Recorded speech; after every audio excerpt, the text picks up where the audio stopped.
Hello दोस्तों, एक बार फिर से स्वागत है आपका अपने यूट्यूब चैनल एनटीपीआर में। तो दोस्तों आज हम बात करने जा रहे हैं स्मॉल केस के बारे में। स्मॉल केस क्या होता है और स्मॉल केस को हम कैसे स्टार्ट कर सकते हैं, कैसे इसमें जो है वो इन्वेस्टमेंट करना हम स्टार्ट कर सकते हैं। तो दोस्तों ये है हमारा आज का टॉपिक और शुरू करते हैं आज की वीडियो।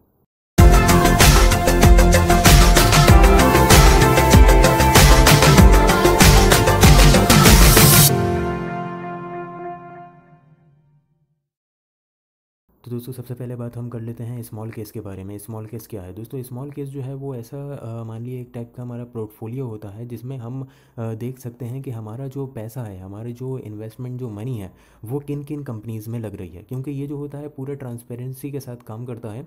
और स्मॉल केस में जिसमें आप इन्वेस्ट करते हैं उसकी आप कौन कौन सी कंपनीज़ में आपका पैसा कितने % लग रहा है वो सारी चीज़ें आप देख सकते हैं। तो यहाँ पर कुछ ऐसा ही म्यूचुअल फ़ंड का भी काम होता था, जो कि म्यूचुअल फ़ंड जिसको आप जानते ही होंगे। और म्यूचुअल फ़ंड में जो है वो ऐसा होता था कि आपका जो है वो पैसा इन्वेस्ट होता था, लेकिन वो किस कंपनी में कितने % लग रहा है इसके बारे में आपको कोई भी नॉलेज नहीं होती थी। लेकिन ये जो स्मॉल केस जो है, स्मॉल केस में आप इसमें बिल्कुल ट्रांसपेरेंसी होती है और इसमें आप देख सकते हैं कि आपका पैसा किन किन जगहों पे किन किन शेयर्स में कितने % लग रहा है। यहाँ पर जो है स्मॉल केस में आपको पूरी लिस्ट दे दी जाती है जिसमें आपका शेयर्स के नाम होते हैं और उसमें इन्वेस्टमेंट होता है, वेटेज होता है, उसके रिटर्न्स भी बताए जाते हैं कितने % के इसने रिटर्न दिए हैं। तो पूरी इन्फॉर्मेशन के साथ आप इसमें जो है वो इन्वेस्ट कर सकते हैं। और स्मॉल केस में जो है वो आपका पैसा जो है वो डिवाइड कर दिया जाता है। जैसे आपने मान लिए मतलब एग्जांपल के तौर पे हम ले लेते हैं कि 10,000 रुपये आपने जो है वो इन्वेस्ट करे। अब 10,000 में से 2,000 आपका किसी कंपनी में आ जाएगा, 1,000 किसी और कंपनी में आ जाएगा, उसमें से 500 किसी और कंपनी में आ जाएगा, फिर 1,000 किसी और कंपनी में। तो कंपनी के रिटर्न के हिसाब से उसकी वेटेज जो है वो डिफाइन होती है कि कौन सी कंपनी कितनी अच्छी, कितनी मजबूत और कितने भरोसेमंद है। उसके हिसाब से जो है वो बड़े बड़े इन्वेस्टर जो होते हैं और एडवाइज़र होते हैं जो स्मॉल केस को मैनेज करते हैं, बड़ी बड़ी फर्म्स होती हैं, तो वो वेटेज के हिसाब से जो है वो उसमें इन्वेस्टमेंट कर देती हैं। मतलब जैसे ही कंपनी की जो है वो रेपुटेशन, पोजीशन और रिटर्न्स होते हैं उसके हिसाब से जो है वो अलग अलग कंपनीज़ में वो इन्वेस्ट करते हैं, अलग अलग अमाउंट, अलग अलग % के हिसाब से। तो ये पूरी डिटेल आपको वहाँ पर दे दी जाती है जब भी आप इन्वेस्टमेंट जो है वो करते हैं स्मॉल केस में। तो दोस्तों ये सिंपल सी चीज़ है, एक ट्रांसपेरेंसी, एक आपका पोर्टफोलियो बन जाता है जिसमें आप चेक कर सकते हैं कि कौन सी कंपनी में कितना पैसा आपका लगा हुआ है, कितने % जो है वो आपके अमाउंट की लगी हुई है। अब बात करते हैं कि इसको जो है वो स्टार्ट कैसे करा जाए। स्मॉल केस के बारे में आज हमने जो है वो बात कर ली है, लेकिन अब बात आती है कि इसको स्टार्ट कैसे करा जाए। अगर कोई नए हैं, बिगिनर्स हैं, तो उनके लिए हम बताना चाहेंगे कि इसको स्टार्ट करने के लिए आपको सबसे पहले जो है वो चाहिए एक डीमेट अकाउंट। डीमेट अकाउंट दोस्तों एक अकाउंट होता है जिसमें आपके शेयर्स रखे जाते हैं, इक्विटी शेयर्स। आपके स्मॉल केसेस और म्यूचुअल फंड सारे डीमेट अकाउंट में ही रखे जाते हैं। तो आपको डीमेट अकाउंट ओपन कराना होगा। इसके लिए डीमेट अकाउंट ओपन करने के लिए कई सारे ब्रोकर्स और कंपनीज़ हैं जो आज के टाइम पे डीमेट वो अकाउंट जो है वो ओपन कर रही हैं। जैसे कि हमारी है IIFL है और शेर खान है और हमारा कोटक सिक्योरिटीज़ और एंजल ब्रोकिंग के साथ और भी कई सारी फर्म्स एंड ब्रोकर्स हैं और बैंक्स हैं जो हमारे डीमेट अकाउंट जो है वो ओपन कराती हैं। तो यहाँ पर जो है वो इसके मतलब डीमेट अकाउंट जो है वो ओपन करने के बाद आप जो है वो स्मॉल केस में इन्वेस्ट करना स्टार्ट कर सकते हैं। इससे जो है वो आपका जो स्मॉल केस आप जो बाय करेंगे, जिसमें इन्वेस्टमेंट करेंगे, वो आपके डीमेट अकाउंट में जो है वो सिक्योर सेव हो जाएंगे। यहाँ पर बात करते हैं स्मॉल केस में जो है वो एक और फ़ायदा है। वो फ़ायदा ये है कि स्मॉल केस में जो है वो सारे टाइप्स के जो हैं वो अलग अलग पोर्टफोलियो और अलग अलग जो है वो कैटेगरीज़ जो है वो बना दी जाती हैं। और यहाँ पर जो है वो अलग अलग कैटेगरीज़ अलग अलग इन्वेस्टर के हिसाब से होती हैं। जैसे जो लोग कम रिस्क लेना चाहते हैं उनके लिए अलग कैटेगरी होती है, वो इस स्मॉल केस में इन्वेस्ट कर सकते हैं। जो लोग अलग फील्ड में, कोई फील्ड उनको डिफाइंड है कि भाई मैं इस फील्ड में जो है वो इन्वेस्ट करना चाहता हूँ, तो वो उस फील्ड की भी अलग अलग कैटेगरीज जो है वो डिफाइंड हो जाती हैं, वो बना के रख दी जाती हैं, जिसमें जो है वो आदमी इन्वेस्टर जो हैं, जो इन्वेस्ट करना चाहते हैं लोग, वो उसमें जो है वो अपने तरीके से, अपने हिसाब से, जैसा उनका जी चाहे वो ऐसे ही वो इन्वेस्ट कर सकते हैं। तो बात करते हैं कि कौन कौन सी कैटेगरीज होती हैं, तो उन पे भी अभी हम जो है वो नज़र डालते हैं। जैसे कि हम आपको बताना चाहेंगे, यहाँ पर पहली चीज़ है, पहला जो स्मॉल केस है जो कि बहुत फेमस है, वो है all weather investing. All weather investing एक ऐसा स्मॉल केस है जिसमें वो कंपनीज़ हैं जो मतलब अच्छी ग्रोथ के साथ आगे बढ़ती हैं और इनका बिज़नेस जो है वो मतलब 12th मंथ जो है वो ग्रोथ पे ही रहता है। मतलब बहुत कम ही ऐसे चांसेस रहते हैं, अगर मार्केट में कोई स्लो डाउन आता है तभी ये कंपनीज के शेयर जो हैं वो गिरते हैं। बाकी अदरवाइज़ जो है वो अच्छे रेपुटेशन के साथ और अच्छी जो है वो रिटर्न के साथ ये शेयर्स आगे बढ़ते रहते हैं। अभी नज़र डालते हैं इनके रिटर्न के ऊपर, तो इसमें जो है वो ऑल वेदर इन्वेस्टिंग में CAGR जो है वो है 10.64% का, और यहाँ पर 1 ईयर के इन्होंने रिटर्न जो दिए हैं वो 7.57% है। और यहाँ पर जो है वो मिनिमम अमाउंट जो आप इन्वेस्ट कर सकते हैं, जहाँ से मतलब इन्वेस्टिंग की स्टार्ट कर सकते हैं आप, वो अमाउंट इसमें रहता है 2493। 2493 का आप इसमें जो है वो अमाउंट इन्वेस्ट कर सकते हैं।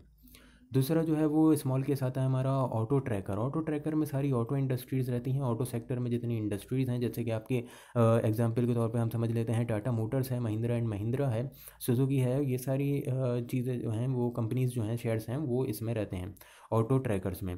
तो ऑटो ट्रैकर्स में जो CAGR जो आता है वो 3.51% है, क्योंकि इसमें जो है वो ज़्यादा ग्रोथ नहीं हुई है। जैसे कि आप जानते हैं, अगर आप मार्केट में एक्टिव रहते हैं तो आपको पता होगा कि ऑटो सेक्टर की जो है वो बहुत ज़्यादा ही बुरी हालत है, और कुछ खास क्या मतलब बिल्कुल ही बुरे रिटर्न और गिरा गिरा हुआ रिटर्न जो है वो दे रहे हैं, नेगेटिव रिटर्न दे रहे हैं ये स्टॉक्स। इसके अगर रिटर्न के ऊपर हम नज़र डाल लें तो वो एक साल में इन्होंने -45.39% के जो है वो नेगेटिव रिटर्न दिए हैं, यानी कि इतने का लॉस देखने को मिला है इस सेक्टर में। और यहाँ पर मिनिमम अमाउंट जिसकी हम बात करें, यानी कि कम से कम जो इसमें आप इस स्मॉल केस में कम से कम जो पैसा डाल सकते हैं वो है 15,941 रुपीज़। इसमें जो होता है अमाउंट में, रिटर्न्स में जो है वो चेंजेस होते रहते हैं, तो आप शायद जब देखेंगे इसको तो ये कुछ और ही नज़र आएगा। अब यहाँ पर दूसरा हमारा है स्मॉल केस, वो है बार्गिन बाइज। इसमें जो होता है बार्गिन बाइज में, इसमें लो वैल्यूएशन के जो भी स्टॉक्स हैं, लो वैल्यूएशन के, तो लो वैल्यूएशन पे जो स्टॉक्स अभी अवेलेबल हैं और क्वालिटी स्टॉक्स हैं, अच्छी क्वालिटी के साथ लो वैल्यूएशन पे अवेलेबल हैं, वो स्टॉक्स इसमें जो है वो मेंशन है सारे। और आप अगर उसमें इन्वेस्ट करना चाहें तो आप बार्गिन बाइज को चूज़ कर सकते हैं, इसमें इन्वेस्ट कर सकते हैं। इसका जो CAGR है वो 15.77% का CAGR है, और यहाँ पर 1 ईयर के रिटर्न जो है वो भी काफ़ी जो है वो अच्छे देखने को नहीं मिले हैं, -43.07% के रिटर्न हैं। क्योंकि जैसे कि आप जानते हैं अभी जो है वो मार्केट बहुत ज़्यादा ही डाउन और गिरी हुई चल रही है, जिसके चलते अच्छी अच्छी कंपनीज़ की हालत ख़राब है, और काफ़ी अच्छे स्टॉक जो मार्केट में बहुत अच्छा जो है वो रिटर्न हमें निकाल के देते थे, वो सारे स्टॉक जो हैं वो ख़राब प्रदर्शन कर रहे हैं। अब बात करते हैं इसमें मिनिमम अमाउंट की। तो मिनिमम अमाउंट जो है वो इसमें 3,648 रुपीज़ का मिनिमम इसमें अमाउंट, मतलब इतना पैसे जो है वो पैसे से स्टार्टिंग कर सकते हैं इस स्मॉल केस के अंदर। इसके बाद जो है वो है हमारा केमिकल स्मॉल केस, जिसमें जितनी भी फार्मास्यूटिकल और केमिकल की जो कंपनीज़ हैं, केमिकल प्रोडक्ट जो बनाती हैं, वो सारी कंपनीज़ जो हैं वो इसमें आती हैं। और यहाँ पर CAGR जो है वो 40.57% का है, और 1 ईयर के इसमें रिटर्न इन्होंने पॉजिटिव रिटर्न दिए हैं 33.71% के, जो कि बहुत अच्छे रिटर्न हैं एक साल के अंदर। और मतलब 33.71% का इन्होंने जो है वो पैसा निकाल कर दिया है, रिटर्न निकाल कर दिए हैं। और मिनिमम अमाउंट जो है वो इसमें 20,032 रुपये की जो है वो मिनिमम अमाउंट से आप इन्वेस्टमेंट स्टार्ट कर सकते हैं। इसके बाद है कमोडिटी रिलेशन। कमोडिटी रिलेशन में जो है वो ज़्यादातर कमोडिटी के स्टॉक्स रहते हैं, जो हमारी मील्स और माइनिंग्स के स्टॉक होते हैं। और इसमें आप CAGR जो है वो 5.01% का रहता है, जिसमें 1 ईयर की रिटर्न जो है वो नेगेटिव रिटर्न निकाल कर दिया है -44.64% के, जो कि काफ़ी जो है वो डराने वाले और बुरे रिटर्न जो है वो इस सेक्टर ने हमें दिए हैं, इस स्मॉल केस ने। और इसमें जो है वो मिनिमम अमाउंट जो है वो अभी 8,851 रुपीज़ का है। इस तरह से आप इन्वेस्टमेंट स्टार्ट कर सकते हैं। तो फिर से एक बार रिपीट करना चाहूँगा, क्योंकि मार्केट की इस टाइम हालत जो है वो बुरी चल रही है कोरोना वायरस की वजह से। तो इसके चलते जो है वो इन स्टॉक्स का, इन स्मॉल केस का जो है वो रेपुटेशन थोड़ी गिरी हुई है, इनके रिटर्न जो है वो नेगेटिव दिखा रहा है, क्योंकि मार्केट की हालत जो है वो बहुत डाउन है। जैसे ही मार्केट इंप्रूव करती है और अपर सर्किट जो है वो लगना स्टार्ट होते हैं, उसके बाद इनमें भी पॉजिटिव रिटर्न हमें देखने को मिलेंगे। ये जो होता है वो मार्केट के रिस्क के ऊपर ही डिपेंड करता है। स्मॉल केस जो होते हैं वो कोई अलग से इन्वेस्टमेंट नहीं है, यहाँ पर जो है वो बस एक्सपर्ट के चूज़ किए हुए स्टॉक्स होते हैं, जिसमें आप इन्वेस्ट कर देते हैं, और आपका छोटा सा ही अमाउंट इसमें काफ़ी सारे बड़े पोर्टफोलियो को जो है वो आप छोटे से अमाउंट में जो है वो बाय कर सकते हैं। तो यही इसका फ़ायदा होता है, जिसके चलते ये रिस्क जो होता है वो मार्केट रिस्क के ऊपर डिपेंड करता है। इसमें मार्केट अगर अच्छा प्रदर्शन, अच्छी जो है वो परफॉर्मेंस दिखाती है, तो उसके हिसाब से ये भी अच्छी परफॉर्मेंस दिखाते हैं।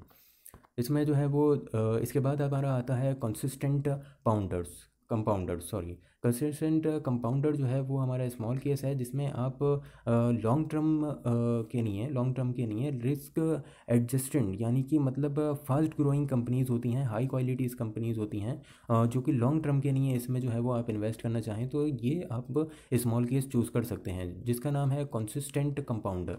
वो CAGR इसका 21.80% है, जिसमें 1 ईयर के रिटर्न जो है वो -4.39% के हैं। जहां हम पीछे देखते आ रहे थे जो कंपनीज़ ने नेगेटिव रिटर्न दिए हैं, उन्होंने 44, 45, 43% तक के नेगेटिव रिटर्न दिए हैं, वहीं इस स्टॉक ने जो है वो एक साल में 4.39% के नेगेटिव रिटर्न दिए हैं, जो कि बिल्कुल भी मतलब बुरे रिटर्न हैं, भले ही नेगेटिव रिटर्न हैं, लेकिन उन कंपनीज़ के कंपैरिजन में ज़्यादा बुरे नहीं हैं।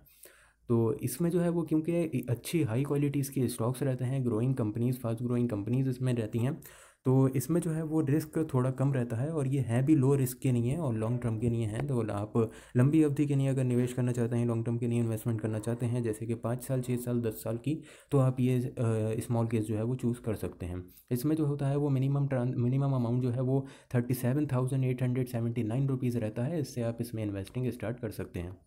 इसके बाद है हमारा डिविडेंड स्मार्ट बीटा, जिसमें जो है वो कंपनीज़ होती हैं जो कि डिविडेंड को जो है वो कंसिस्टेंट बेस्ड पर ला रही हैं, यानी कि इंक्रीजमेंट हो रही है उनके डिविडेंड पे, और डिविडेंड जो है वो अच्छे तरीके से जो है वो दे रही हैं, हर साल ईयर ऑन ईयर डिविडेंड दे भी रही हैं, और साथ में अपनी ग्रोथ के हिसाब से डिविडेंड बढ़ा कर भी दे रही हैं। अगर आपको डिविडेंड के बारे में नहीं पता है तो हमारी एक वीडियो है जिसमें हमने बताया है कि डिविडेंड क्या होता है, आप वो चेक कर सकते हैं। उसका लिंक हमने डिस्क्रिप्शन में ऊपर कार्ड में दे दिया है, आप वहाँ से चेक कर सकते हैं। इसके बाद जो है वो इसके रिटर्न के ऊपर नज़र डाल देते हैं, तो इसका CAGR जो है वो 13.47% का CAGR है, जिसमें 1 ईयर की रिटर्न इसमें -10.37% के रिटर्न है, क्योंकि इसमें बहुत ही गिनी चुनी और चुनिंदा कंपनी जो कि हाई परफॉर्मेंस के साथ होती हैं, क्योंकि डिविडेंड हर कोई कंपनी नहीं देती है, जिसका बिजनेस जो है वो अच्छा होता है और अच्छी प्रॉफिटेबिलिटी के साथ वो आगे बढ़ती है, वही कंपनी जो है वो रिटर्न डिविडेंड जो है वो देती है।